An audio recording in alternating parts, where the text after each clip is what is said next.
I'm Dave Greenwood, and this is Overcoming Distractions. If you are an adult with ADHD, a busy professional, an entrepreneur, a high achiever, or you just need some strategies to navigate your adult ADHD, you are in the right place. Who am I? I'm an entrepreneur with ADHD and the author of 2 books, Overcoming Distractions and Overcoming Burnout. I've worked with hundreds of people just like you, and together we navigate the ups and downs of adult ADHD. Want more info on working with me? Hit overcomingdistractions.com. Ready? Let's get to today's podcast.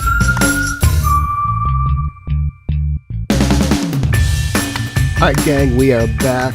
Thank you so much for joining us here on Overcoming Distractions once again. The place for the busy professional adult with ADHD.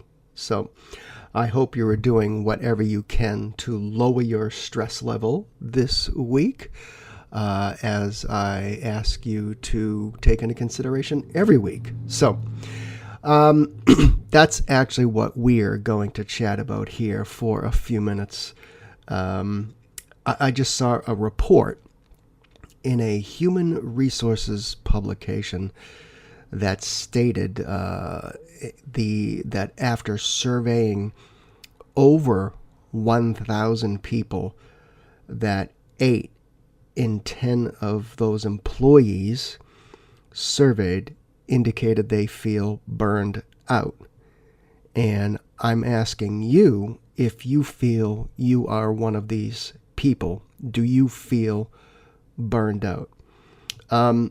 If you are one of these people that have finally maybe hit a little bit of a wall, then I want you to pay attention, because many of us do decide that we can power through and bust through a few walls. But when you do this over a long period of time, I can assure you it will eventually backfire, and it's going to cause you lasting challenges. I'm sure of that, and I've witnessed it firsthand. So today, I want to talk about how burnout can cause those long-term kind of ramifications if we don't take charge of it. I'm talking burnout again because more and more of you are contacting me here and telling me that you feel burned out. Now throw in some ADHD, a demanding career, family responsibilities, and it's any wonder how we get anything done during the day, because many of us are just feeling exhausted and we're trying to power through. I know this because I have been there, and I'm not just pulling this topic out of my butt. I assure you of that. I'll do a quick mini rant here. There's a lot of people on social media trying to get clicks talking about burnout, but I've experienced burnout. I've written about it extensively in my book, Overcoming Burnout, and I've worked with many of you out there that have ADHD and are feeling burned out. So I've been there, done that, and I'm not just out there looking for clicks and likes with what I would classify as either oversimplistic information or maybe even inaccurate information. I'll just leave it at that. So, and I'm not patting myself on the back. I just want you to realize there's a lot of people trying to capitalize on this growing silent epidemic. And they're just not, talking about the full picture of just how complex burnout can be for us. And I just want to set that record straight. Many of us, we talk about masking in the ADHD world. Well, we mask burnout. We don't just talk about it. But I know a lot of us are feeling that way, and we feel like it's not something we can actually talk about, even sometimes with our family and close friends. So it's a challenge. It's a growing epidemic, and I want to continue to talk about this. So first, let me just go through some of the few key indicators of burnout. And we've talked about this before. but I just can't emphasize these enough. And then I want to talk about, I want to re-emphasize why you can't let burnout go any longer if you're feeling it. So, some of those indicators of burnout are that physical and mental exhaustion. And again, I know we talk about ADHD. Some of us just get tired anyways. Our brains get tired. But is this like day after day? Are physically tired? We're mentally exhausted. We can't think sometimes. Poor sleep, or we can't get enough sleep. Again, I know a lot of us out there with ADHD do struggle with sleep, whether our brain's going a mile a minute or we actually do need better sleep habits. But one thing that happens when we are burned out is we could have slept 8-10 hours, but we still wake up and we don't feel like we got any type of restful sleep. And that's another indicator of burnout. Our appetite can be way off. I tell people that when I was feeling burned out, I was buying every hot sauce I could find, or whatever to put on my food because food was just boring to me. We stopped doing the things that we like to do. I talked with a gentleman by the name of Michael, who was a healthcare executive for overcoming burnout. And I asked him, I go, what are those first signs of burnout? And that's exactly what he said. He goes, when we stop doing the things we love, like maybe going out with friends, maybe going to concerts or whatever you love to do, it could be even gardening in your yard, then that is another indicator. If you don't have the energy or you just don't want to do it anymore, that is a clear indicator of burnout. So we are starting to get health issues. I've talked to more people who have had all kinds of health issues, chronic headaches, digestive issues, to the point where they couldn't hold food down, chronic like stomach pain and what have you. So, and when we go to the doctor and there's no medical explanation, then that should tell you something. Our executive functions are far beyond what our ADHD give us, right? I mean, we talk about executive functions all the time in the conversation about ADHD. But when our executive functions turn into a complete train wreck over and above what we're used to, having to challenge or mitigate or work with, that is another massive red flag. We get cynical. We get resentful. When we start getting pissed off at people at work or we resent them, that can be a major factor in burnout. In fact, one of the key indicators in what they call the burnout index, which was come up by some researchers years ago, was that cynicism and feeling resentful. So anger, short temper, anxiety, panic attacks, and just overall ADHD symptoms times 100.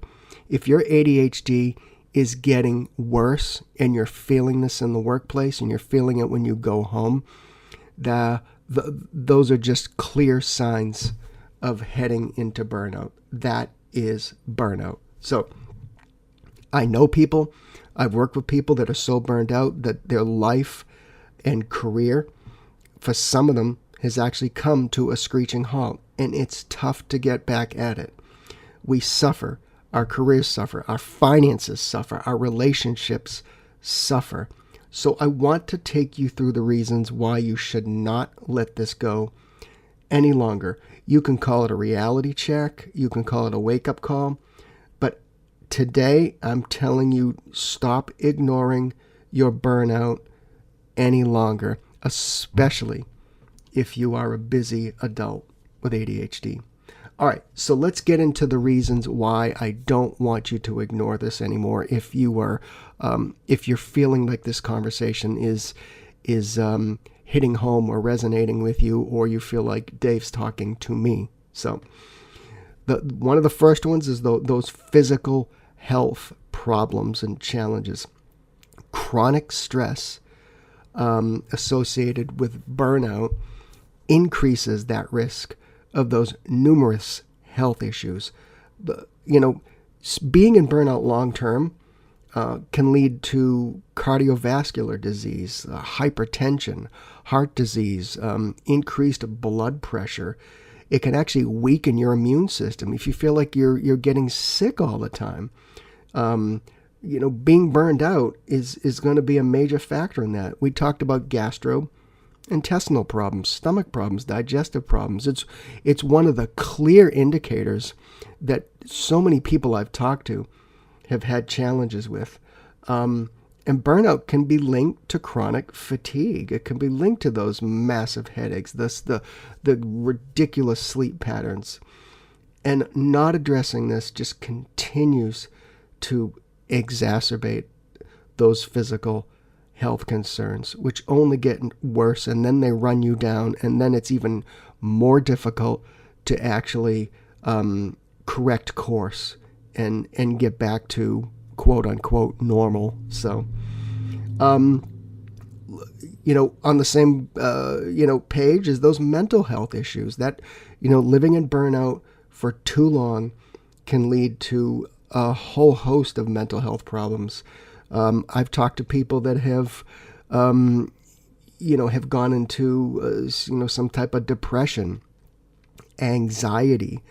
They have had this kind of pervasive sense of hopelessness. Some have actually had to go on other types of medication because they let this go too long. And this can decrease your resilience. It makes recovery even more challenging, especially if, it's chronic or it's complex stress over that period of time. This is also that sense of being in a situation that you feel like it's never going to end or there's no end in sight. And I know for many it's like that. It's like, I don't know how to get out of this, or my work situation, or maybe there's other situations like caregiving. Maybe you're taking care of an aging parent where there is no end in sight. I know that sounds horrible when we're talking about caregiving, but for many people, this goes on for years and years and years. That kind of leads to a lack of hope. Actually, not kind of. It does lead to a lack of hope. And I think that's why taking some action is just so critical for our mental health, because we need hope. We need something to look forward to when we're burned out. I've talked about this before, but when I sold my restaurant franchise, I had a firm date of when my hospitality career was going to be over, because I had a contract with the restaurant company that I franchised with, and knowing that I was going to walk out of that place in 9 months gave me tremendous hope that I knew that situation was going to end for me and I was going to be able to get on with my life. So, next, cognitive decline. I mean, hello, ADHD, right? We talk about our cognitive functions all the time, right? I mean, it's one of the hallmarks of how we live, and what we complain about and what we're frustrated with. But burnout can impair those cognitive functions that can reduce your focus, your memory, your problem-solving skills, and even more than your garden variety ADHD, right? Okay, it just chips away at those. It makes it worse. And chronic stress does change all those good chemicals in your brain, such as the dopamine we talk about all the time, which over time is going to negatively impact the areas related to your memory and your executive functions, and it just makes it even harder to even conduct simple tasks sometimes. And again, I've just talked to so many people, just like I can't even respond to my emails. I'm just so cooked. So if you're having challenges with your executive functions now, just wait until you let burnout go too far, and you'll see just how challenging even daily living can get if you don't address this now. I'm not trying to create drama, but I do want you to know that if you just don't take care of this, it's going to get worse, and that's where you need to get some help and support. So, your impact on relationships. I know burnout often spills into our personal life. Um, it can lead to withdrawal from your family, your friends, your social activities. And I think that emotional exhaustion can make it difficult to maintain healthy relationships across the board. And it increases your isolation, and decreases the support from those people who could actually help you feel better when you need it the most. And sure, telling people that you're not coming out on a Friday night is a form of self-care every now and then. Sometimes you just need to sit home and chill, right? But if you vanish from friends and your family, these are the people that you really need the most right now. So, the other thing that not addressing burnout is going to impact you in a major way is your career performance, your career satisfaction, your business if you're self-employed. It's going to impact that in a negative way. Burnout almost always leads to that decrease in productivity, that lower job satisfaction, your negative attitude towards work. This is why going to work sucks when you're burned out, because you're on a path of actually hating your work and possibly the people you work with or your clients. You begin to despise these people. You don't want to deal with them. And over time, this is going to hurt your career, your progression of your career, your opportunities for maybe advancement. For many people, you might even be put on a performance improvement plan because burnout is getting in your way. And it can just lead to just that loss of passion for your field or your craft or your business or your profession. And chronic burnout can even lead a lot of people to leave those professions, which is going to affect you financially, and of course personally, and family and everything else. Same applies if you're running a business or you're an entrepreneur. If you're beginning to despise your business, you're going to have to address your burnout. And I know more people who have burned the boats and not only left a job, but left an entire industry. And you're listening to one of those people right now.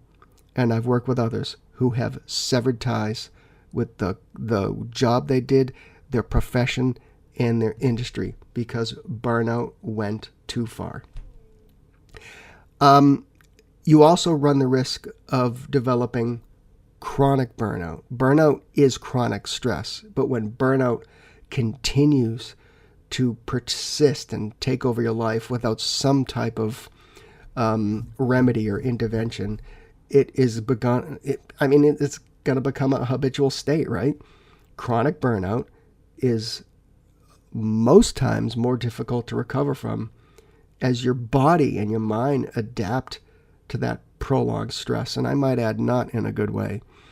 And it makes it harder to return to some type of, I'll say, quote unquote, normal function without an extensive recovery period. I know people who have just had to take a long time to actually feel like themselves again. And this is why you don't recover from burnout after a long weekend by the pool. Many people take months and even longer, and you didn't burn out overnight, and you're not going to recover from it overnight either. Let's just make that perfectly clear. When you pay attention to feeling burned out, you can get healthy again, both physically, mentally. You can improve your executive functions, at least to our kind of ADHD self, right?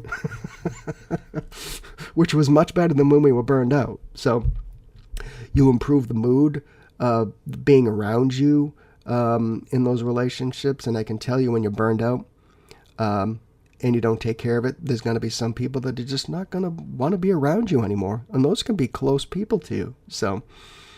And when you pay attention to your burnout, you can actually enjoy going to work again, find growth opportunities that you didn't have before, and, have a more comfortable relationship with your career.